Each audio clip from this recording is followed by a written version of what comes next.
शुकासांख्ये पूर्णवैराग्य जाचे, वशिष्ठा वल्ली ज्ञान योगेश्वराचे, कपी वाल्मिका सारिका मान्य ऐसा, नमस्कार माझा सद्गुरु रामदासा.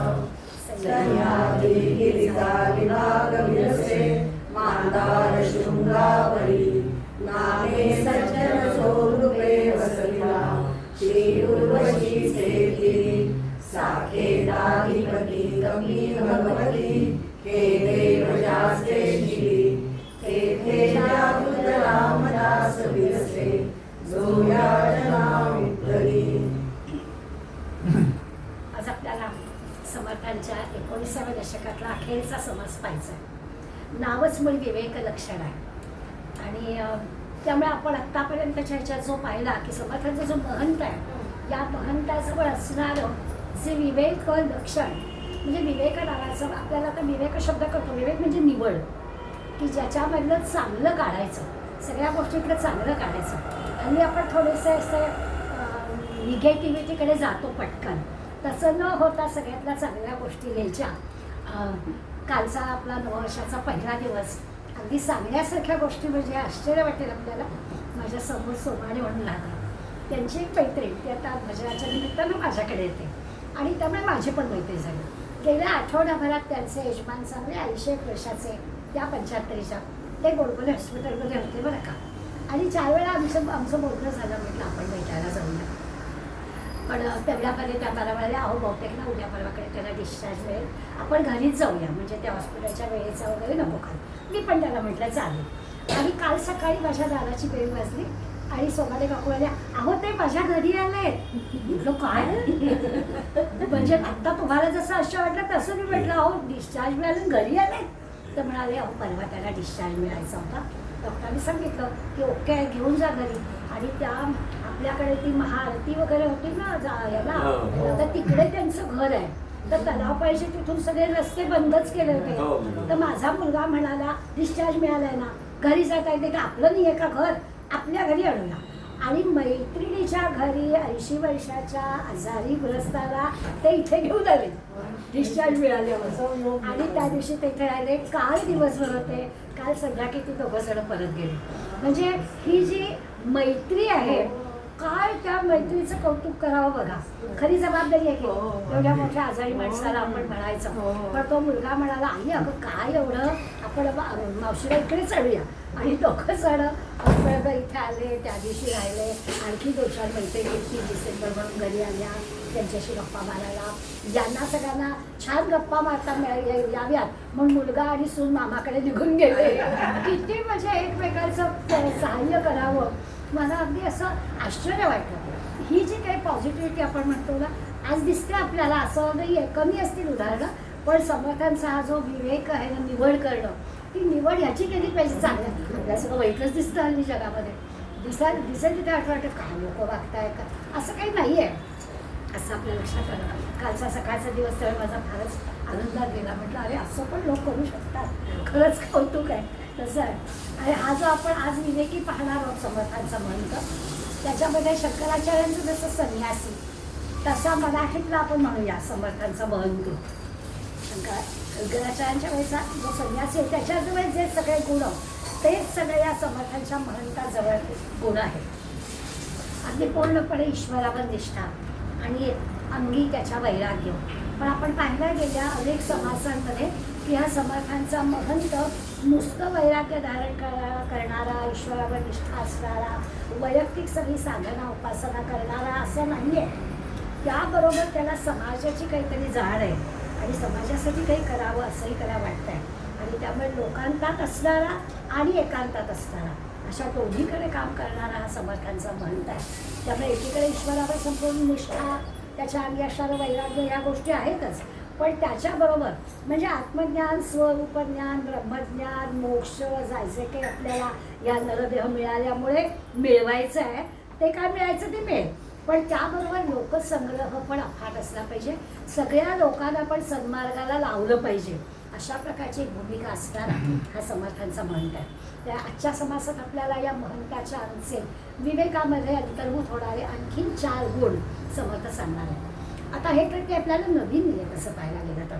19व्या दशकापर्यंत वाटचाल केली आहे, तेव्हा आपल्याला हे सगळं काय फार वेगळं सांगतायत समर्थ असं वाटणार नाही.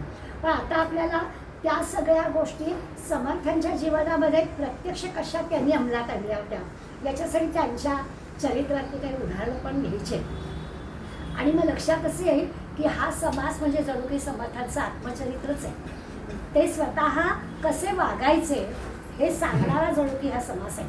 त्यामुळे आता म्हटलं तसं त्या महंताजवळ सर्व प्रकारचं ज्ञान हवंच. अगदी आत्मज्ञान म्हटलं तरी तेही हवं, व्यावहारिक ज्ञान पण सगळं हवं. त्याच्या सहवासात येणारी मंडळीसुद्धा मनन, श्रवण, साधना, उपासना करणारी हवी. म्हणजे तो स्वतः करतो यात काही विशेष नाहीच, पण त्याच्या सहवासात येणाऱ्या मंडळीनं सुद्धा गंमत म्हणून आहे. पण 50-50 वर्ष एकत्र होऊन नाही हो साधना बिधना करून काही करत. त्यामुळे आपल्याला माहिती आहे हे तर सांगतात तोच महंत की जो महंत त्याच्या सहवास येणाऱ्याला प्रत्येकाला असं काहीतरी करावंसं वाटेल. आता ही मोठी अवघड गोष्ट आहे. तुम्ही आपण स्वतःपुरतं करू मान्य आहे, पण लोकांना सन्मार्गाला लावावं, लोकांना आपोआप ते सगळं करावंसं वाटावं असं महंतांच्या अंगी विशेष कर्तृत्व असतं. आपोआप त्याच्या सहवासात येणारी मंडळी अखंड ईशचिंतनात, ईश्वरचिंतनात म्हणजे आपोआपच त्यांची जे बहुश्रुतता म्हणतो ना ती निर्माण होते आणि असं करावंसं त्याला वाटतंच. दुसरं असं होतं की अशा मंडळींची म्हणजे तो महंत जो आहे त्याची तर बुद्धी स्थिर असतेच, पण अशा त्याच्या सहवासात येणाऱ्या मंडळींची सुद्धा या क्षेत्रामध्ये सगळे संशय फिटून जातात आणि बुद्धी स्थिर होते. म्हणजे आपण म्हणतो ना दासबोधाच्या वर्गाला जाऊन बघूया कसं वाटतंय, तसं नाही यांचं होत. जातात आणि ते आवडायला लागतं की अशा प्रकारच्या ग्रंथांचा काही आपण अभ्यास करावा असं वाटायला लागतं. बुद्धी स्थिर होते, मनातले सगळे संशय फिटतात, उपासनेला लागतो माणूस, साधना करायला लागतो, ईश्वरावरचं प्रेम त्याचं वाढतं. असा आपोआप सगळा बदल त्याच्या मनामध्ये होतो. भजनात, पूजनात, भक्ती मार्गात, उपासनेत, साधनेत मन रमायला लागतं. त्याने बा ह्याच्यात पण काहीतरी एक वेगळा आनंद आहे बरं का असं वाटायला लागतं त्याला. लोकसंग्रह त्याचा अफाट होतो. ही महत्त्वाची गोष्ट की त्याला हे जसं सगळं आवडतं तसं त्याच्या भोवती इतकी लोक निर्माण होतात की त्याला तो काय म्हणेल ते अशा पद्धतीचं वातावरण होतं. आपोआप त्याच्या शब्दाला मान मराठा मिळतो. त्याचं वागणं असतंच असं आदर्शवत असणारं, पण त्याबरोबर सगळ्या लोकांना असं वाटतं की अरे नाही याच्या सहवासात जो की आपले सगळे संशय बाजूला होते. अशा 3 गोष्टी महत्त्वाच्या, ज्ञान आहे, उपासना आहे, लोकसंग्रह आहे. या 3 आल्या की आपोआप जे मिळतं की त्याच्याजवळ असं एक वेगळं विशेष सामर्थ्य त्याला प्राप्त होतं की त्याला आपण महंत म्हणजे समर्थांनी महंत असा शब्द वापरला. खरं म्हणजे आत्ताच्या नेता शब्दाला आपण जरा वेगळा अर्थ लावतो त्यामुळे नाही, पण समर्थांना म्हणायचं आहे की समाजामधला जो नेता आहे, नेतृत्व घेणारा जो आहे त्याच्याकडे सगळे गुण असले पाहिजेत. आपण नेता शब्दाचा जरा अर्थच वेगळा लावलेला असल्यामुळे आत्ताच्या नेत्याला हे सगळे गुण काही असणं शक्य नाही, पण नेतृत्व करणारा म्हणूया अशा प्रकारचे सगळे गुण असणारा असावा. समर्थांचा महंत आहे तो असा आहे, हे सगळे गुण असणारा आहे. लोकांना जागरूक करणं, लोकांना सन्मार्गाला लावणं हे काम त्याला महत्त्वाचं करायचं आहे. असं आहे की लोक तर अनेक प्रकारचे असतात, सगळेच काही एकाच विचाराचे असतील आणि त्यांना सांगून पटेल असं नाही. तर विविध स्वभावाची मंडळी असतात, विविध क्षमतेची मंडळी असतात. ह्या महंताला अनेक युक्त्या प्रयुक्त्या करून या सगळ्या लोकांना चांगल्या मार्गावर ठेवायचं असतं. महंताची फार मोठी जबाबदारी असते की सगळ्या लोकांना चांगल्या मार्गावर ठेवायचं, तर त्यांचे स्वभाव पारखून त्यांना काय सांगायचं हे त्यांना ठरवावं लागतं. जसं आम्ही शिक्षक मंडळी करतो की एखादा हुशार म्हणजे अ वर्गाला शिकवणारं असतं ना, तेव्हा शिकवतानाच काही एक्स्ट्रा गोष्टी त्यांना सांगाव्या लागतात, कारण ही मुलं काही वेगळं करणार आहे हे आपल्याला माहिती असतं. पण तेच समजा तेच सिलेबस ड वर्गाला शिकवायचं आहे तर तिथेही 35-40% पास व्हायचं, त्याला आपलं आवश्यक आहे तेवढं शिकवायचं. हे शिक्षक करतोच, कुठल्या वर्गाला काय पद्धतीने शिकवायचं तसं इथे पण आहे की कुठल्या लोकांना काय सांगायचं. फार जी बुद्धिमान मंडळी असतात ना ती फार संशय शंका व्यक्त करतात, त्यामुळे त्यांना सांगायचं तर जरा वेगळ्या पद्धतीने सांगावं लागतं. पण जो बिचारा भक्तिमार्गी भोळा आहे, पटकन विश्वास बसणार आहे, त्याला कुठल्या पद्धतीने सांगायचं ते पण या महंताला बरोबर कळतं. तर असा जो महंत आहे तो महंत विवेकी आहे. आणि हे जे विवेक लक्षण आहे म्हणजे निवडायचं जे काही ज्ञान आहे ते त्याच्याजवळ अगदी पक्कं असतं. चांगलं निवडण्याची शक्ती हळूहळू विकसित होते. म्हणजे हा की असा जन्मतः गुण नाही आहे. विवेक करणं, विचार करून आपण जर प्रत्येक गोष्ट विचाराने केली ना, आपल्याला सुद्धा हा अनुभव आहे की घाई गडबड केली की गडबड होते, पण तेच जर आपण शांतपणे विचारपूर्वक केलं तर ते काम नीट होतंच. म्हणून समर्थ सांगतायत की या महंताने विचाराने काम करावं, आपोआप ते काम सगळं चांगलं होतं. समर्थांचे मठ जे आहेत, म्हणजे जसं महंताचं कौतुक आहे तसं मठाचं पण कौतुक आहे. या मठामध्ये चर्चासत्र चालत आहेत किंवा काय आपल्या भाषेत बोलायचं तर निरनिराळे संस्कार वर्ग चालत आहेत. या सगळ्यांमधून महंत आपले विचार मांडत असतो आणि समोरच्या मंडळींना चांगल्या मार्गाला ठेवत असतो. सगळ्या विषयांची चर्चा या मठामध्ये होत असते. आजही आपण म्हणतो ना, आता शिवथारगडीसारख्या ठिकाणी शिबिरं होतं. या शिबिरांमध्ये चालणाऱ्या गोष्टी म्हणजे मठच आहे. समर्थांच्या मठांमध्ये जसं चालायचं तसंच हे होतं. निरनिराळ्या प्रबंधांचं तिथे लेखन होतं, वाचन होतं, पठण होतं, चांगल्या गोष्टी शिकवल्या जातात. काळाप्रमाणे काही काही बदल त्याच्यामध्ये केले जातात. पण मठामध्ये चालणाऱ्या ज्या गोष्टी आहेत त्या लोकांना चांगल्या मार्गाला लावण्यासाठीचे प्रयत्न असतात. आता त्याला आपण संस्कार वर्ग म्हणतो, पूर्वी मठ म्हटलं जायचं अंदाज. समर्थांचं मठ म्हणजे जणू काही युनिव्हर्सिटी इतकं त्याला महत्त्व दिलेलं आहे. आणि असा मठ आणि असे महंत याचा जर विचार केला तर आज आपल्याला कळेल की खरंच आपण समर्थांचं आत्मचरित्रच वाचतोय की काय. हा जो महंत आहे, हा महंत आपल्या उपासनेमध्ये दंग आहेच, पण तरी देखील तो लोकांना प्रवृत्त करतो. दोन्ही गोष्टी त्याला सांगितले कसे करायच्या. हे सगळं जेव्हा घडतं आहे तेव्हा मुसलमानांची सत्ता आपल्या देशावर होती, आपल्याला विसरून चालणार नाही. आज आपण पुष्कळ स्वतंत्रपणाने सगळ्या गोष्टी करू शकतो. आता आपल्याला काहीच आपण स्वतंत्र राष्ट्रात राहतो, परंतु त्या काळामध्ये मुसलमानांची सत्ता होती आणि तरी देखील ह्या अशा प्रकारचे मठ मंदिरांमध्ये कार्यक्रम चालत होते. म्हणजे ती केवढी मोठी परीक्षा होती याचा अंदाज आपल्याला येईल. अशा वेळी जो महंत आहे त्या महंताला काही गोष्टी आत्मिक बळावर करायला लागायच्या, की त्याला स्वतःची जी शक्ती आहे ती शक्ती वाढवून या लोकांना, कारण लोकांचं बरोबर आहे की स्वतःचा जीव धोक्यात घालून कोण तुमच्या मठामध्ये येणार. त्यामुळे तो एक त्यांना आधार वाटला पाहिजे की या मठामध्ये जाणं म्हणजे आपल्याला आधार आहे. भीतीच निर्माण होणार असेल तर कोण मठामध्ये येईल. त्यामुळे मुसलमानांचं सत्ता असून हे जे की मठामध्ये किंवा महंतांनी काम केलं आहे ते महत्त्वाचं आहे. म्हणून समर्थ सारखा सांगतायत की एकांतात भगवत चिंतन करावं, विचार करावा, विवेक करावा आणि मग लोकांतात प्रत्यक्ष काम करावं. खूप विचाराने या सगळ्या गोष्टी, कुठलाही मुद्दा लोकांमध्ये जेव्हा मांडायचा आहे त्याच्या आधी त्याचे जे परिणाम आहेत त्या सगळ्याचा विचार करून तो विषय लोकांना मांडावा लागतो.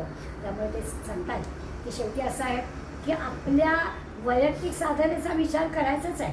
किती तुम्ही समाजाचं काम करा, काही करा, पण विवेकाच्या बळावर समर्थांच्या महंताला स्वतःचा विचार करायचाच आहे.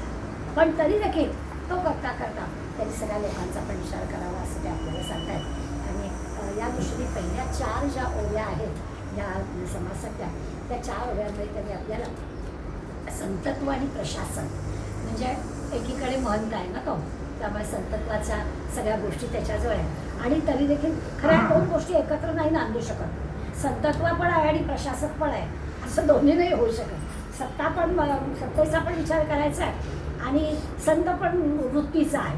संत वृत्तीचा माणूस सत्तेच्या ह्याच्यात कसा येईल असं वाटेल आपल्याला, पण समर्थ कसं आहे. समर्थांनी प्रशासन पण उत्तम केलं आणि स्वतः ते संत पण होते. त्या दोन्ही गोष्टी खरं तर एकत्र राहत नाही. आता सध्या आपण मोदींच्या बाबतीत असं म्हणतोय की या दोन्ही गोष्टी त्यांच्याकडे पण एकत्रितरित्या दिसत आहेत. परंतु पाहायला गेलं तर प्रशासनामध्ये व्यवहार आहे ना, त्यामुळे प्रशासनामध्ये सत्ता असायला हवी. त्यामुळे त्या गोष्टीमध्ये बरोबर आहे, कुठेतरी आपल्याला काहीतरी मिळावं, पद मिळावं, काहीतरी लाभ मिळावा असा उद्देश प्रशासकांच्या बाबतीत असणारच. एखादा कुठेही अगदी नगरसेवकापासून कुठेही काही उभा राहिला की त्याचा काहीतरी स्वतःला मिळावं यासाठी तो प्रयत्न करतच असतो. पण संत जो आहे त्याचा काही संबंध या काही मिळवण्यासाठी नसतो. त्यामुळे ज्याला संप्रदाय वाढवायचा आहे त्या संप्रदायामध्ये स्वाभाविकच काहीही लाभ न मिळता आपल्याला संप्रदाय वाढवायचा आहे. ही गोष्ट समर्थांनी स्वतःच्या कृतीने दाखवलेल्या आपल्या देशस्थितीचा विचार करून आपल्याला हे बघायचं आहे. एकीकडे असं वाटतं की जेवढा विस्तार होतो ना तेवढी गुणात्मकता कमी होते. संख्या म्हणजे आपल्याला पण दिसते की संख्या खूप की गुणात्मकता कमी. इथे आपल्याला संख्या पण पाहिजे आणि गुण पण पाहिजे, दोन्ही गोष्टी साधल्या पाहिजे. व्यवहारात असं आपल्याला दिसतं, थोड्या लोकांचं असतं, परदेशामध्ये शाळा असतात, 20-22 मुलं, शिक्षक सुद्धा कधी कधी 2-2. मग काय त्या मुलांसाठी वैयक्तिक लक्ष असतं शिक्षकांचं, छानच होतात मुलं. आमच्याकडे 80 मुलं, त्यामुळे संख्या जास्त की गुण कमी. दोन्ही दृष्टीने आपण विचार करायचा झाला की आपल्याला संख्या पण पाहिजे आणि सगळी माणसं चांगली पण पाहिजे, दोन्ही गोष्टी असतील. पण समर्थांनी शिष्यांना हा नियम सांगून पाठवला आहे की काही नाही, संख्या पण म्हणजे व्याप पण वाढवला पाहिजे, संख्या पण असली पाहिजे आणि ती सकारात्मक पण असली पाहिजे, दोन्ही पण आपल्याला झालं पाहिजे. लोकसंग्रही म्हणताय, त्यामुळे त्याच्या मूर्ती अशा प्रकारचे शिष्य येणार, त्या सगळ्या शिष्यांच्या सगळ्या शंका आपल्याला दूर करता यायला पाहिजे. असं काही वातावरण पाहिजे की त्यांना चांगलंच मार्ग मिळाला पाहिजे. अध्यात्म, उपासना आणि राजकारण या तिन्ही गोष्टी महंताला जमल्या पाहिजे. आपलं आपलं झालं की झालं असं नाही, राजकारण आमचा विषय नाही असं महंतांनी म्हणायचं नाही, तिन्ही गोष्टी त्याला जमल्या पाहिजे असं समर्थ सांगतात. म्हणजे राजकारण करणाऱ्या महंताकडे निरनिराळे लोक येणार, त्यांच्या काही विचारविनिमय त्यांच्याशी होणार, सगळ्या पहिल्या 4 याच्यामध्ये चर्चा होईल, शंका निर्माण होतील, त्याचं सगळ्याचं निरसन त्या महंताला करता आलं पाहिजे. म्हणजे राजकारणी लोकांना सुद्धा यांचा सल्ला घ्यावाचा वाटला पाहिजे असं महंतांनी राजकारणात. बरं, त्याच्यात काहीच स्वार्थ नाही आहे, तो जो कोण जे काही सांगणार आहे ते त्याच्या हिताचंच सांगणार आहे, त्यामुळे सांगताना त्याला काही असं संकोच वाटायचं कारण नाही आहे. त्यामुळे या तिन्ही ठिकाणी या महंतांनी काम केलं पाहिजे. खूप असा जो महंत आहे त्या महंताच्या भोवती स्वाभाविकच लोक एकत्र होतात. आपण कल्याण स्वामी, उद्धव स्वामी, वैना स्वामी या सगळ्यांचा जर विचार केला तर आपल्या लक्षात येतं की त्यांच्या मठामध्ये अशी जी काही छोटी छोटी 18-20 वर्षाची मुलं होती, त्या सगळ्या मुलांना ते तयार केलं असेल, ते काय पद्धतीनं केलं असेल याची कल्पना आपल्याला येते. या महंताजवळ सगळ्या समस्यांचं पूर्णपणानं निरसन होईल अशी बुद्धिमत्ता पण असते. त्यांच्याकडे प्रश्न गेला की त्या प्रश्नाचं आपल्याला उत्तर मिळालंच पाहिजे अशी एक खात्री सगळ्या मंडळीला मिळाली. इथे आलं की आधार वाटतो, अशा प्रकारचं त्या महंताचं आणि मठाचं स्थान असलं पाहिजे. आता आजही आपल्याला हे लक्षात येतात, तुम्ही आम्ही पण सगळेजण कुठे कुठे सामाजिक कामात असतो, आपल्याकडे सुद्धा असतात. आमच्या शूद्रकडे शिबिर होतं, त्या शिबिरामध्ये दिवसभर काय झालं, रोज रात्री शिबिर घेणारे जे कार्यकर्ते आहेत त्या कार्यकर्त्यांची 10 मिनिटाची बैठक असते की आज दिवसभरात काय काय केलं, त्याच्यात काय उणीव काय राहिली, काय व्हायला हवं होतं आणि काय झालं नाही, किंवा काय चांगलं झालं, उद्या काय करायचं आहे, उद्याच्या काही कार्यक्रमात काही वेगळी तयारी करायला हवी का, हे सगळं एक 10-15 मिनिटं रोज कार्यकर्त्यांनी एकत्र यायचं आणि आज काय झालं आणि उद्या काय करायचं आहे यासंबंधीचा विचार विनिमय करावा लागतो. हे जसं आपण करतो म्हणजे स्वाभाविक एखाद्या कार्य चांगलं पार पडण्यासाठी अशा प्रकारचा विचार, अशा प्रकारचा विवेक करावा लागतो. असं ज्याला आपण आताच्या भाषेत बैठक म्हणतो, पण तसं त्यावेळेला सुद्धा मठांमध्ये समर्थांनी सगळ्या महंतांना हे होतं की हे सगळं असं झालं पाहिजे तरच कार्य व्यवस्थित होईल. म्हणजे जगामध्ये ज्याच्याजवळ जे जे काही उत्तम आहे ते सगळं उत्तम आपण शिकावं आणि लोकांना शिकवावं अशा प्रकारची या मठामध्ये व्यवस्था समर्थांनी केलेली होती. बरं, दुसरं असं की कुठलीही गोष्ट करायची नाही असं नाहीच चालणार, जे जे चांगलं आहे ते करायचं, जे जे उत्तम आहे ते घ्यायचं, हा आमचा विषय नाही असं नाहीच, हे आलंच पाहिजे आपल्याला असं सगळं होतं. आणि त्यामुळे एक क्षणही कामा जाता कामा नये. सगळ्या ज्या 14 विद्या 64 कला आहे या आपल्या मठामध्ये असलेल्या प्रत्येक महंताला आल्या पाहिजे. त्याला गाता आलं पाहिजे, त्याला नृत्य करता आलं पाहिजे, त्याला लिहिता आलं पाहिजे, त्याला वाचता आलं पाहिजे, त्याला कीर्तन करता आलं पाहिजे, त्याला भांडी घासता आलं पाहिजे, त्याला स्वयंपाक करता आलं पाहिजे, सगळं आलं पाहिजे. अमुक एक विषय माझा नाही असं मठातल्या कोणी म्हणताच कामा नये. अशा प्रकारची एक सगळी योजनाबद्ध असं तो मठ म्हणजे एक महाविद्यालय म्हणूया असं तयार केलेलं होतं. आणि अशा ठिकाणी जी मंडळी आहेत त्या मंडळीला इतिहासाचा अभ्यास असतो, शास्त्र त्यांना कळतं, उपासना त्यांना कळते, वेगळ्या विषयांवर चर्चा होते, आपोआपच प्रगल्भता ज्याला म्हणतो तशी प्रगल्भता येते. अगदी भक्ती मार्गाचा जर विचार केला म्हणजे सगळ्याच आहे, पण त्या भक्ती मार्गाचा विचार केला तरीसुद्धा उपासनेच्या माध्यमातून भक्तीच्या ज्या काही गोष्टी असतात मनामध्ये त्याचं पण एक स्वरूप त्यांना कळतं आणि आपण बरोबर त्या ट्रॅकमध्ये आहोत की नाही ही गोष्ट पण त्यांना कळते. भगवंताच्या चरणी लीन झालं अगदी खरोखर भगवंत आणि भक्त यांच्यामध्ये आता काही गणित राहिलंच नाही अशा प्रकारची तयारी त्या भक्ताची पण या क्षेत्रात सुद्धा तो महंत करून घेतो. याला उपासना म्हणतात, त्याला साधना म्हणतात की भक्त आणि भगवंताला एकरूप करायला पाहिजे. हे असं सगळ्या क्षेत्रात. आता समर्थांनी दासबोधाची सुरुवात करतानाच भक्तीचं माध्यम सांगितलेलं आहे. भक्तीचंही योग्य देव निश्चय पावती मानव, त्यामुळे आपलं मी भक्ती संप्रदाय म्हटलं. पण लोकांमध्ये पण हे झालं पाहिजे, उपासना पण केली पाहिजे आणि स्वाभाविकच प्रशासन पण चांगलं ठेवलं पाहिजे. या दोन्ही गोष्टी केल्या पाहिजेत असं त्यांनी सांगितलं. आता या सगळ्याची एक खूण सांगतात जाता जाता. पहिल्या 4 ओव्यांमध्येच हा सगळा विषय आला आहे. जाता जाता खूण काय सांगितली की हे सगळं नीट चाललं आहे की नाही हे कसं बघायचं. तर आपला अहंकार कमी झाला असेल तर चाललं आहे, अजूनही मी केलं असं जर होत असेल तर काहीतरी गडबड आहे असं ते स्पष्टपणा सांगतात की अहंकार कमी झाला आहे आणि ती खूण ज्याची त्यालाच कळते, दुसऱ्यांनी सांगायची आवश्यकताच नाही वाटत. भक्ती, ज्ञान, वैराग्य, आता म्हटलं तसं उपासना, प्रशासन, काहीही गोष्टी असू दे, या सगळ्यामध्ये जर प्रगती व्हायला हवी असेल तर त्या महंताची खूण काय, तर एक तर तो त्याचं जे की आचरण आहे ते आचरण इतकं सात्विक, इतकं साधं, दुसऱ्याला समजदार असायला हवं की त्याला कुठेही आपला अहम नाही आहे हे कळलं पाहिजे. समर्थांचं स्वतःचं व्यक्तिमत्व तसं होतं आणि त्यामुळे स्वाभाविकच त्यांचा महंत जो आहे म्हणजे त्यांच्या महंतांनी पण अशाच पद्धतीनं वैराग्याची आवड असायला हवी, अशा प्रकारचे महंत त्यांना करायला पाहिजे. एक म्हणजे होतं कसं की या महंताबरोबर वागणं किंवा संतांबरोबर वागणं, सामान्य माणूस कसा होतो ते एक प्रसंग आहे समर्थांची चरित्र की पैठणचे एक वकील होते आणि त्यांचं नाव एकनाथ पंत. आणि त्या एकनाथ पंत कराडला वकिलीच्या कामासाठी म्हणून आले. समर्थांवरती भक्ती होती त्यांची, समर्थांचं नाव ऐकलं नव्हतं आणि मग अपेक्षेपेक्षा काम कोर्टातलं लवकर संपलं. मग मला विचारायला की आपण कराडपर्यंत आलो आहे तर आपण चाफळला जाऊ, समर्थांची भेट होईल. आणि म्हणून हे चाफळला आले. समर्थ रामघळीत जायला निघाले होते, बरोबर मंडळी होते आणि रामघळीत निघालेच होते जायला. म्हणून ते एकनाथ पंताला म्हणजे चला आमच्याबरोबर आपण रामघळीतच जाऊया आणि म्हणून ते पण त्यांच्यावर गेले. बरं मनाली अगदी म्हणजे आनंद झाला होता की वकिलीचं काम पण झालं होतं आणि मनासारखं झालं होतं, त्यामुळे सर आपण समर्थांची भेट पण होते. समर्थांच्या बाबतीत असं होतं की समर्थांचं नाथांच्या बरोबर नातं आहे. नाथांची जी पत्नी गिरिजा ती समर्थांची मावशी आहे, त्यामुळे त्यांचं नातं आहे. पैठणून कोणी आलं की समर्थाला पण आनंद व्हायचा, जणू काही नाथच भेटले असा त्याला आनंद व्हायचा. त्यामुळे एकनाथ पंत आणि ही मंडळी सगळी रामघळीत गेली. योगायोगाने त्या दिवशी असं झालं की कुणीतरी ब्राह्मण अनुष्ठान करून येत होते आणि मग ते रामघळीच्या रस्त्याने जाताना समर्थ असते, समर्थ या मठात आणि मग स्वयंपाक केला तर सगळं अनुष्ठान करणाऱ्या ब्राह्मणाला जेवायला घातलं आणि समर्थ या एकनाथ पंतांना म्हणाले की पंत सगळ्यांना एक एक होऊन दक्षिणा द्या. आता हे वकील काम करून आले तर 61 होऊन मिळाले होते त्यांना.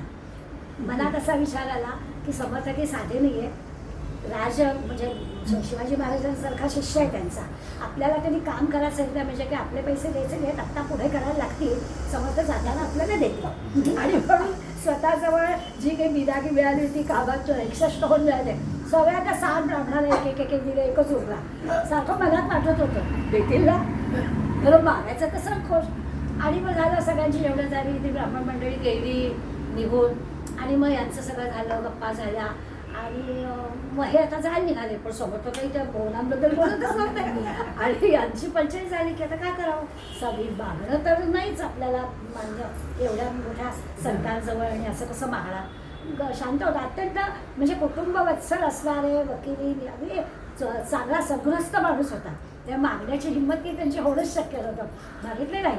आणि मग समर्थांनी पण त्यांना शाल श्रीफळ दिलं आणि नमस्कार जायचं आणि बिचारे कराडून निघाले.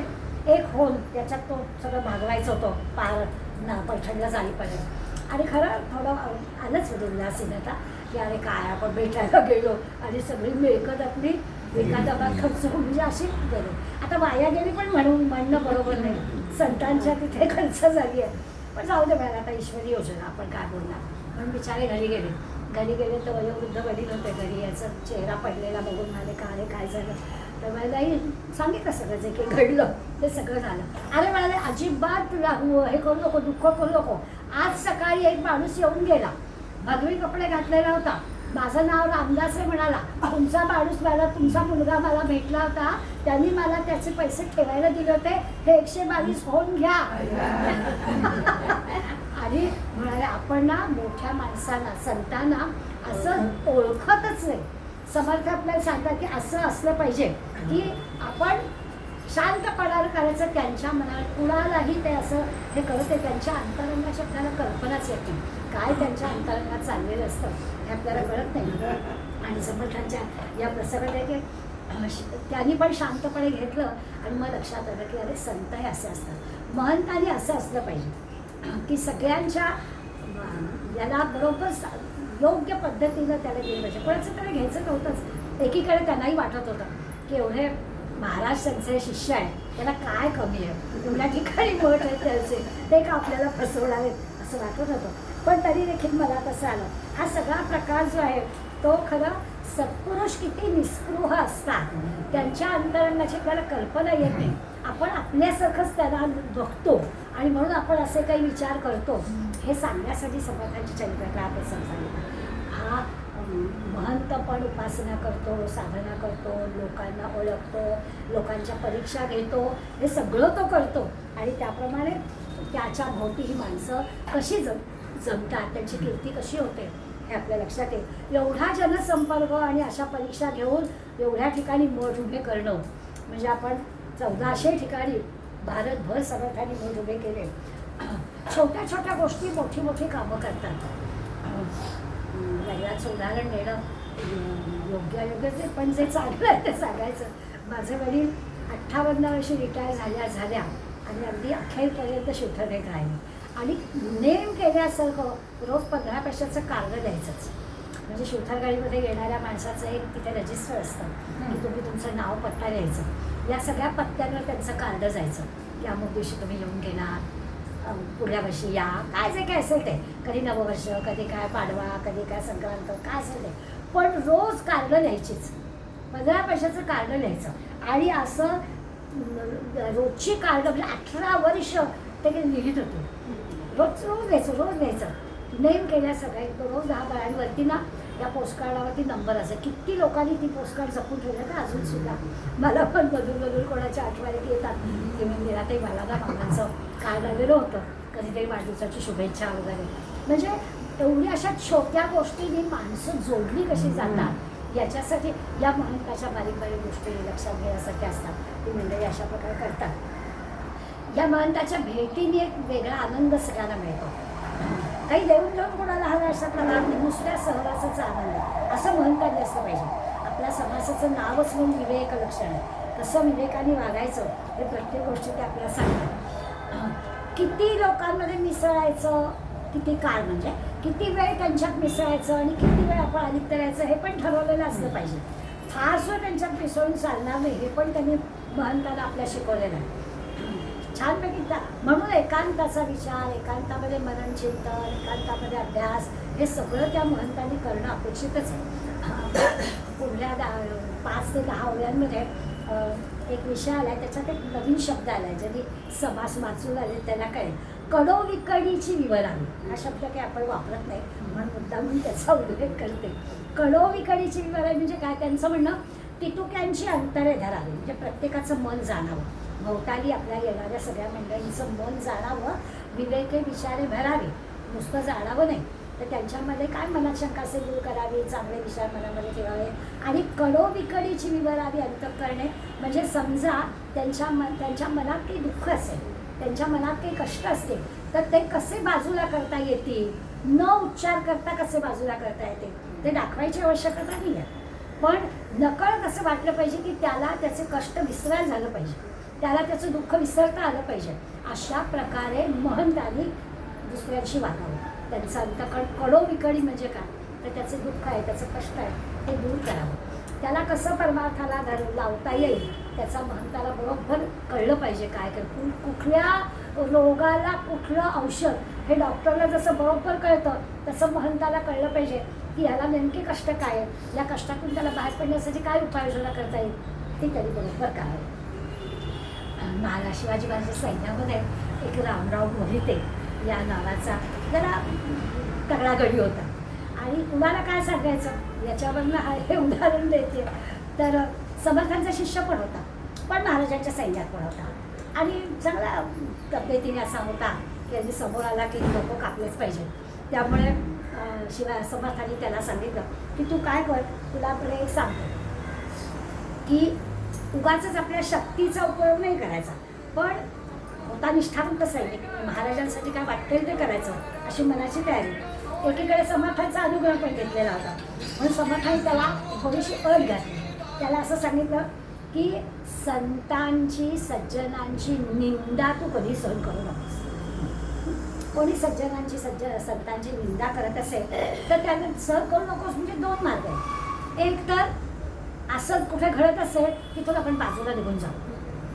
आता हा तर मी आता म्हटलं तसं सैनिक होता ना, हा काय बाजूला निघून जाणार, त्याच्या अंगात अशी हिंमत होती. म्हणून त्याला असं सांगितलं होतं की जिथे असं वाटेल की इथे काही दोन हात करता येणार नाही आहे तर काय करावं, तर तिथून बाजूला व्हावं. नाही तर असे दोन हात करावे की पुन्हा तो कधी बोलणारच नाही. अशा दोन अटी घातल्या त्या समर्थाने. अनुग्रह घेतला होता समर्थांचा. त्यामुळे त्या अनुग्रहावरून त्यांनी असं केलं की एवढं तू कर.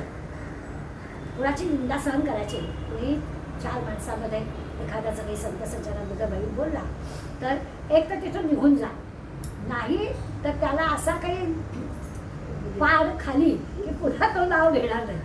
आता हा खुश झाला, मला बरं झालं, आपल्याला छान समजाय दिली. एकदा हा रामराव मोहिते एका सरदारांकडे पितृपक्षाला गेला आणि जेवायला बसला होता. सगळी पंगत बसलेली होती. तर असं म्हटलं तर कौटुंबिक कार्यक्रम होता. त्यामुळे सगळी जी होती ती नातेवाईक मंडळी आलेली होती आणि काही टवाळ मंडळी अशी असतातच ना, म्हणजे मुद्दाम नाही पण काहीतरी आपलं. तर तसं घडलं आणि कोणी संतांबद्दल समर्थांबद्दल काही गैर बोलायला. हा आता जेवायला बसलेला, त्यामुळे उठून पण जाता येईना. समर्थांचं ऐकलं होतं ना, जमरांनी तिथून उठून जा, आता उठून पण जाता येईना. बरं हातात शस्त्र पण नव्हतं, त्यामुळे आता ह्या बोलणाऱ्याला बघतोच असं म्हणून ते जे काही कौटुंबिक कार्यक्रम होता तिथे मारता पण येत होतं. त्यामुळे त्याची अगदी अशी काय लाही होत होती ते करू काय. पण शेवटी राहिलाचाही तो जेवण उठून घरी आला आणि घरी आल्यावर त्याला आपल्याकडून गुरु आज्ञेचा भंग झाला. आपल्याला जे सांगितलं होतं यातलं दोनात नाही करायचं ना, हे आपण केलं नाही, तर आपण गुरु आज्ञा पाळली नाही असं त्याचं हे झालं. म्हणून खरा तर तो बेचैन होता. शेवटी त्यांनी असं ठरवलं की ती जी बोलणारी मंडळी होती ना त्या एकेकाला घेऊनच काढायचं. दुसरा काही मार्ग नाही, आपली गुरु आज्ञा आहे आणि आपण ती पाळली नाही. पण ह्याच्यात जो ताकद होती ना, त्यामुळे त्यांनी ठरवलं की जे काही बोलणारे होते, कोण कोण होते बोलणारे त्याला बरोबर माहीत होतं, कारण तसा कौटुंबिक मेळावा होता, सगळे माहितीत परिचित होते. काही नाही मला एकेकाला धरायचं आणि कापूनच काढायचं, हे काही चालायचंच नाही. सद्गुरूंबद्दल असं बोलतोच म्हणजे काय. आणि निघाला की शस्त्र हातात घेऊन घोड्यावर स्वार झाला आणि निघाला. योगायोगाने समर्थ त्याला भेटले. म्हणजे काय झालं, मग सांगितलं काय झालं आणि म्हणाला काही हरकत नाही, तू करायचं आहे, पण असं हाच काही मार्ग नाही, मीच तुला सांगितलं आहे, पण यांना आपण ते असं का बोलले ते शोधून काढूया. आणि मग ह्या सगळ्या सरदारांना जे बोलणारे होते त्यांना कसं एकत्र केलं, त्यांना कसं शिवाजी महाराजांच्या याला लावलं आणि याची पण कशी शांती केली आणि याही लोकांना कसं संतांबद्दल असं काही बोलायचं हे सांगितलं. म्हणजे पूर्वी कसं असायचं की मुल्ला मौलवी होते ना, त्या मुल्ला मौलवींना हिंमत नव्हती कुणाची नावं ठेवायची. एक तर सत्ता त्यांची होती आणि आमच्या संतांना कोणी काही बोलावं हे त्या सरदारांना कळण्यासाठी आपलीच माणसं आपल्या लोकांना दगा देतात. मग समर्थांनी त्याला सांगितलं आणि सगळ्या सरदाराला एकत्र केलं. त्यांना जसं आपण मुल्ला मौलवींना त्यांच्या धर्माच्या प्रचारकाला नावं ठेवत नाही, आपणही आपल्या संतांचा विचार केला पाहिजे. आणि समर्थांच्या सांगण्याने हा पण शांत झाला आणि त्या सरदारांची पण मतं बदलली. काय म्हणजे केवळ त्यांच्या भेटीचा आता योगायोग म्हणा किंवा सगळ्या संतांना आधीच कळतं, त्यामुळे समर्थांना कदाचित कळलं असेल की आता काय करणार आहे दिवाळी म्हणून त्यांनी भेट घेतली असेल त्याची. पण रामराव मोहित्यांना गुरूंची आज्ञा पण पाळायची आणि सगळ्या सरदारांना न मारता एकत्र पण करायचं असं जमलं. थोडक्यात असं आहे की काही वेळा असं असतं की आपली सगळी शक्ती म्हणजे महंताची शक्तीसुद्धा आपापसातल्या भांडणात कमी होता कामा नये. ही पण काळजी सद्गुरूंना घ्यावी लागते. सांगितलं आहे त्याला, परंतु आपापसामध्ये भांडण करून आपलीच शक्ती कमी होते ना. आज आपण बघतोच कोण दोन एकत्र येत आहेत आणि कोण तीन वेगळे होत आहेत काही कळतच नाही. तसं व्हायला नको म्हणून अनेकदा असं होतं. जसं 48मध्ये गांधींचा वध झाल्यावर कितीतरी ब्राह्मणांची घरं जाळून टाकली. आपल्याला सगळ्याला तो इतिहास माहिती आहे. आणि ते झाल्यावर गोळवलकर गुरुजींना भेटायला काही मंडळी गेली आणि काहींच्या मनात सुडाची भावना होती की आमचं काहीच चूक नसता आमची उभी घरं जाळली आहेत, हे कसं चालेल. म्हणून त्यांनी काहीतरी त्याच्यावर मार्ग काढायचा आणि सूड घ्यायचा असं त्यांनी सांगितलं. तर ते समाज संघटक जो असतो त्या समाज संघटकाने हे सगळं ठरवलं. गुरुजींनी काय उत्तर दिलं असेल. गुरुजींकडे मंडळी गेली होती. त्या गुरुजी म्हणाले की आपल्या दातांनी जीभ चावली तर आपण दात पाडून टाकतो का. तसं ही माणसं आपलीच आहे. त्यामुळे आत्ता सुडाची भावना ठेवून आपण काही करायचं नाही. हा केवढा मोठा विषय होता. नाही तर लोक पेटून उठले होते की आमचं काहीही चूक नसताना केवळ गोडसेनी मारलो म्हणून ब्राह्मणांनी सगळे हे करायचं. काही अर्जंट असेल तर घ्या आणि बाहेर 4 वेळा फोन आला. पुढे 14 ते 17 ओव्या अशा आहेत की त्याच्यामध्ये त्यांनी आपल्या सांगितलं जितकं काही आपण असे ठावे की तुम्ही हळूहळू शिकवावे, शाळेकडून सोडावे संमेलन. म्हणजे आपल्याजवळ जे जे आहे ते लोकांना द्यावं. महंत जो होऊ शकतो त्याला परोपरीनं शिकवावं लागतं. असं नाही होत की येतातच तर अडचणी सांगाव्या, त्याचं हे करावं, निशंक त्याला जमेल तेवढं निशंक करावं आणि लोककार्य करत राहावं. अशा पुढल्या ओव्यांमध्ये त्यांनी आपल्याला सांगितलं. कोणाच्या काही उणीव असेल तर ती दूर करता येणार नाही म्हणून महंताला त्यांनी 14 ते 17 ओव्यांमध्ये जितके काही आपण असे धागे तितके हळूहळू शिकवावे असं त्यांनी म्हटलं आहे. समर्थांच्या चरित्रातले प्रसंग मुद्दामच सांगते कारण त्यांनी ते प्रत्यक्ष जे ते महंताला करायला सांगतात ते त्यांनी प्रत्यक्ष केलं आहे असं आपल्या लक्षात येईल. निगडीजवळ एक अडसूळ नावाचं कुटुंब राहत होतं. समर्थांच्या काळातलीच गोष्ट आहे. या परिवारामध्ये एक रंगनाथ गोसावी या नावाचे गृहस्थ होते. समर्थांचे शिष्य होते चांगले. ते उत्तम गात असत. संगीताची त्यांना हे होती आणि त्यामुळे त्यांचं जे कीर्तन असायचं ते कीर्तन फार छान रंगायचं कारण संगीताची साथ चांगली असायची. त्यामुळे एकदा काय झालं एवढं सगळं छान होतं म्हणजे संगीताचं ज्ञान होतं, कीर्तन उत्तम करायचे पण त्यांना व्यसन होतं. आता समर्थच ते जे उणीव आहे ते दूर करायचे. त्यामुळे समर्थांनी या गुणांचा विचार केला आणि एक दिवस रंगनाथ गोसाव्यांना सांगितलं की राम मंदिराच्या उत्सवात तुम्हाला कीर्तन करायचं. लोक जरा म्हणाले की ह्या काय माणसाला व्यसनी तो पण आता समर्थांकडे कोणाची बोलायची टाप. समर्थांकडे सांगितलं रंगनाथा राम मंदिरामध्ये उत्सवात तुझं कीर्तन ठेवलं आहे. यालाही थोडं दडपण आलं नाही असं नाही पण उत्तम कीर्तन करायचं आणि संगीताची साथ. त्यामुळे त्यांनी हे केलं आणि उत्तम कीर्तन झालं. समर्थांच्या पायावर त्यांनी डोकं ठेवलं आणि समर्थ त्याला म्हणाले रंगनाथा रामराया अतिशय खुश झाले तुझ्या कीर्तनावर, तुला काय हवं ते माग. इथे मोठी परीक्षा असते शिष्याची. तेव्हा रंगनाथांनी मागणं मागितलं की माझं व्यसन दूर करायला सांगा रामराया. आणि समर्थाने त्याला शाबासकी दिली. म्हणाले अशा वेळेला तुला आपल्यातली उणीव लक्षात आली हे महत्वाचं आहे. मागायला खूप गोष्टी असतात आपल्याजवळ. आपल्याला सुद्धा सांगितलं समजा उद्या कोणाला राम प्रसन्न होणार आहे काय काय हवं ते मागून घेता आपण विचारपूर्वक आधी करून तसं नाही त्याने केलं. त्यांनी बरोबर सांगितलं की माझ्याकडून हे जे काही घडत आहे ते माझं काहीतरी आपण नेहमी म्हणतो की एखादा चांगला माणूस आहे त्याच्यामध्ये एखादा अवगुण आहे काय नाही त्याचं गेल्या जन्मीचं पाप आहे कोण गेलं असं काहीतरी आपण म्हणतो. तर तीच मागणी नेमकी रंगनाथांनी समर्थांजवळ केली की तुम्ही काही करा त्या रामाला बाबा माझं हे जे आहे ते संपवून टाक. म्हणजे काही वेगळ्या जन्मीचं घेऊन असं झालं असेल तर त्याच्याकडून माझं पाप धुवून जाऊ दे. आणि समर्थांनी रंगोला आशीर्वाद दिला. पूर्वसंचितापासून त्याला मुक्त करून टाकलं आणि तो खरंच व्यसनमुक्त झाला असं दिसतं. रामकृष्ण परमहंसांकडे पण असा एक होता बरं का. एक नाटककार गिरीश बाबू म्हणून होते. रामकृष्णाचे शिष्य होते. नाटकाची आवड होती त्यांना. आता हा जसा संगीत क्षेत्र तसं ते नाटककार होते. पण एकीकडे रामकृष्णांचे शिष्य पण होते. आता असं काही नाही की असं असू दे असं नाही, ती कला होती आणि तरी देखील रामकृष्णाचे शिष्य, पण त्यांना देखील रामकृष्णाने व्यसनमुक्तकांनी प्रसंग मागे सांगितला आहे की दारू प्यायचं आहे, म्हणायचं तुका काही हरकत नाही, तुला लागतं करतो मी प्रयत्न पण काही सुटत नाही. तर म्हणाले तू मला प्रसाद दाखवून घे, आणि त्यांची नावे सुटली. म्हणजे महंतांनी एखाद्या माणसाला जी काही उणीव आहे ती त्याची त्याला दूर करता आलीच पाहिजे. चांगल्या मार्गाला सगळ्या लोक हा गेलाच आहे वाया असं महंतांनी म्हणायचंच नाही. जे आहे समोर त्या सगळ्याला चांगल्या मार्गाला कसं लावता येईल ते करायचं. पुढल्या 18 ते 21 ओव्यांमध्ये त्यांनी महंताला उद्देशून असं सांगितलं आहे की एका जागी फार काळ राहू नका. ज्याला आपण अतिपरिशाट अवज्ञा म्हणतो तसं आहे की महंत हिंड तू बरा, हिंडलं पाहिजे त्याने, सारखं एकाच ठिकाणी राहायचं नाही. जुन्या लोकांचा आपल्याला कंटाळा येता कामा नये, त्या लोकांना आपला कंटाळा येता कामा नये. दोन्ही दृष्टी आहे. नवीन नवीन प्रांतात जावं, नवीन माणसं हे करावी, तिथे तिथे काम करावं, महंती जी आपली आहे ती तिथे करावी असं ते आपल्याला सांगतात. शक्य होईल तेवढं अशा कुठे याच्यामध्ये आळस करायचं कारण नाही. नवीन ठिकाणी जाऊ नको, मग तिथे गेलं तर काय होईल, काही नाही. नवनवीन ठिकाणं शोधावे, तिथे तिथे जावं.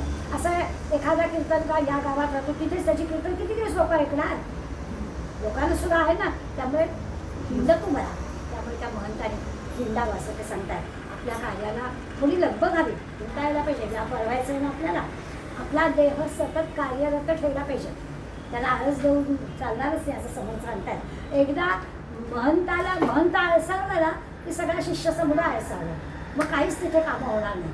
म्हणजे आता हे काही नुसतं वाक्य सांगायचं म्हणून सांगत नाही, आपल्याला कितीतरी उदाहरणं अशी दिसते की एखाद्या आत्तासुद्धा एखाद्या ठिकाणी एखादा जो मठपती आहे तो जर असा विशेष कार्य करत असेल तर तो मठ चांगला चालतो, आणि तो माणूस गेला की त्या मठाला लगेच अशी काही येते की बाबा ते तिथे काही होतच नाही हल्ली, अशा प्रकारचं ती शिथिलता म्हणतो तशी येते.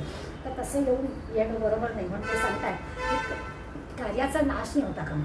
आपणही उपासना वाढवायची आणि ठिकठिकाणी नव्या नव्या ठिकाणी जाऊन लोकांना कार्याला लागायचं. म्हणजे एकीकडे उपाधीमध्ये सापडू नये असं म्हणताय, पण उपाधी केल्याशिवाय राहू पण नाही आहे असं पण म्हणताय.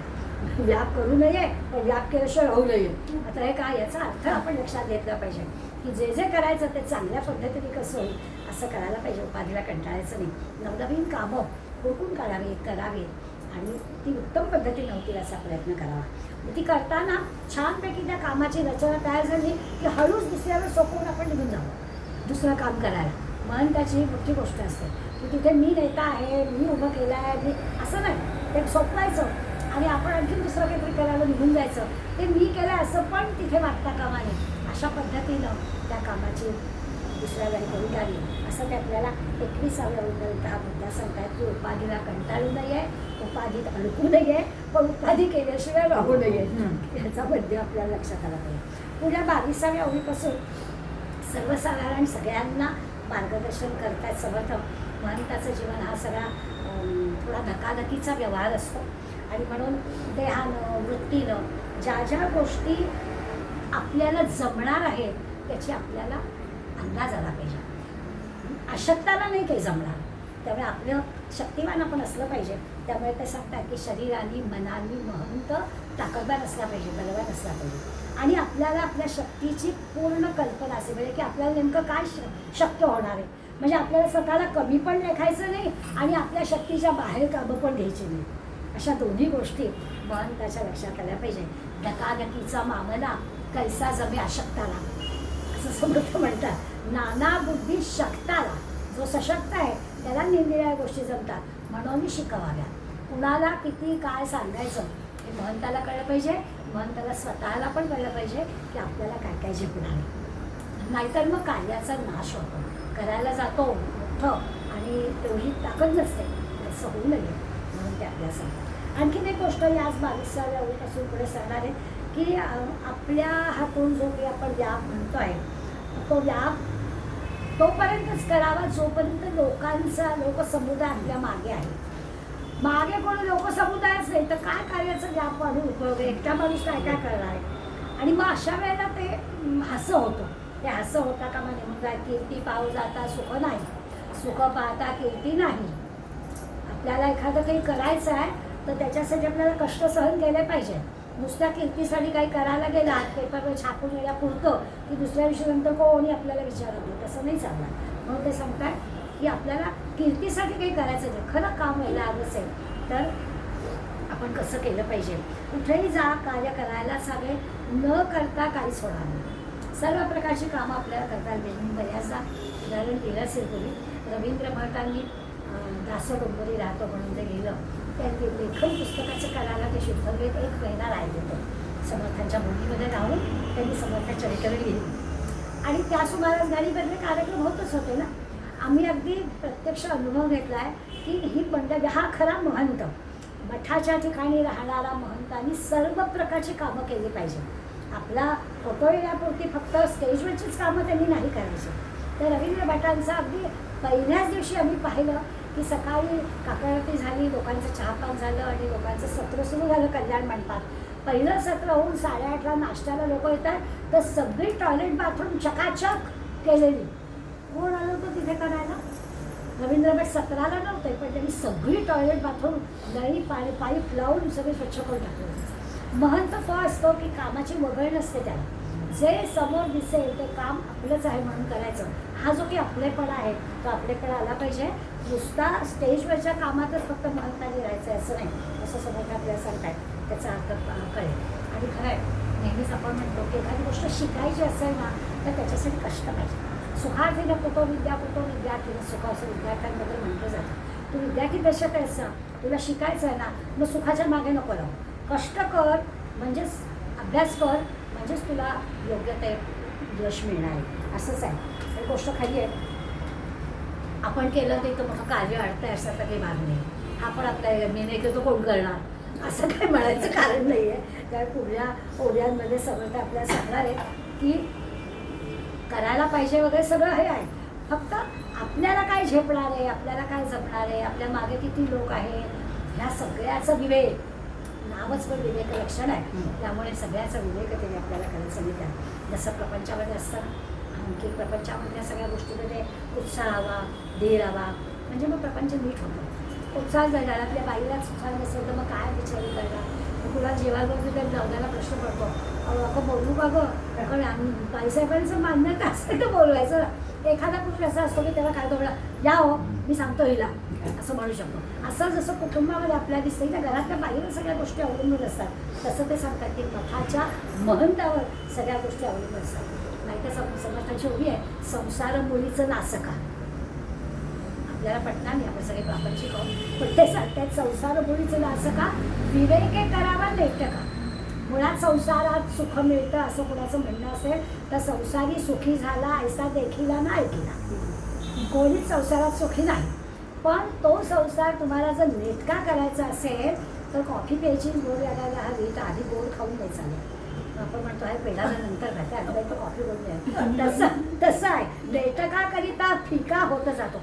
नीट नेटका केला की त्या संसारातला जो काही कमतरता आहे ना ती आपोआप बाजूला जाईल. तर मुळात नासका आहे, पण मुळात नासका आहे म्हणून तो नेटका करायचाच नाही असं नाही. तो नेटका करत राहायचं, आपोआप त्याचं नासके पण दूर होतं.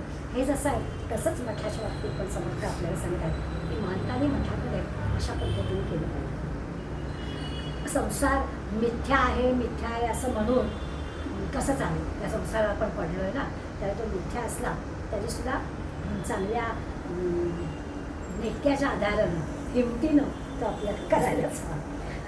दुसरं असं आहे, नीट विचार केला तर आपल्याला समजतं, पटतं, नाही पटतं तसं प्रभाग नाही. जे काही आहे त्याच्यात सोसायला लागतंच, सोसल्याशिवाय होतच नाही. अशाश्वत असणाऱ्या ज्या गोष्टी आहेत, म्हणजे प्रपंचालाही विवेकाची जरुरी आहे आणि ह्या आध्यात्मिक क्षेत्रामधल्या गोष्टींमध्ये पण विवेकाची जरुरी आहेच. शाश्वत असणाऱ्या भगवंताला आपल्याला जाणायचं आहे. म्हणजे ह्या अशाश्वत प्रपंच करताना तर हे आहेच, पण शाश्वत असणाऱ्या ईश्वराला जाणायचं असेल तर विवेकाची गरज आहेच. तर विवेक आपल्या दोन्हीकडे पाहिजे, प्रपंचाला पण पाहिजे, परमार्थाला पण पाहिजे. प्रपंच अशाश्वत आहे तरी देखील तो विवेकानेच करायला पाहिजे.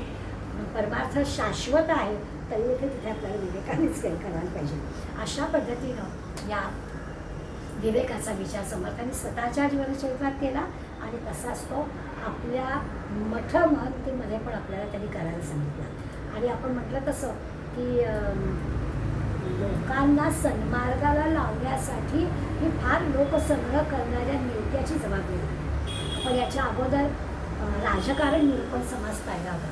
त्यामुळे राजकारण निरूपणामध्ये नेत्यांनी कसं असलं पाहिजे याचे गुण सगळे आपण पाहिले ते. अगदी रामचंद्रपर्यंत अमात्यांचं उदाहरण घेऊन आपण त्यांनी कसं असलं पाहिजे नेत्यांनी, त्या सगळ्या गुणांना एका विवेकामध्ये त्यांनी आता बांधून टाकलं. आणि या समाजात एक नुसतं विवेक धरला तर बाकी सगळ्या गोष्टी येतीलच आणि त्याची माहिती चांगली होईल. आणि त्या अशा मठांच्या सहाय्यानं एवढ्या मोठ्या मुसलमानांच्या सत्तेला दूर रोखण्याचं खूप मोठं काम महाराजांकडून तरी करून घेतलं. म्हणून समर्थांचा हा विवेक महत्त्वाचा आहे. आता आपल्याला 20व्या दशकामध्ये उपसंहाराकडे जायचं आहे. उपसंहार याचा अर्थ मागं वळून बघायचं. 19 दशकामध्ये काय ऐकलं, काय पाहिलं, काय वाचलं, काय अभ्यासलं तेच आपल्याला पुन्हा नुसतं आठवायचं आहे. तर आता पुढला जो दशक आहे तो आपला नुसता उजळणीचा आहे, नव्याने काहीच आहे की गेल्या 3 वर्षांमध्ये आपण काय शिकलो, आपल्यामध्ये काय नेमका बदल झाला, अशा पद्धतीचा विचार आपल्याला पुढल्या दशकामध्ये करायचा आहे. तो आपण पुढल्या वेळेला करूया. आज इथे थांबूया.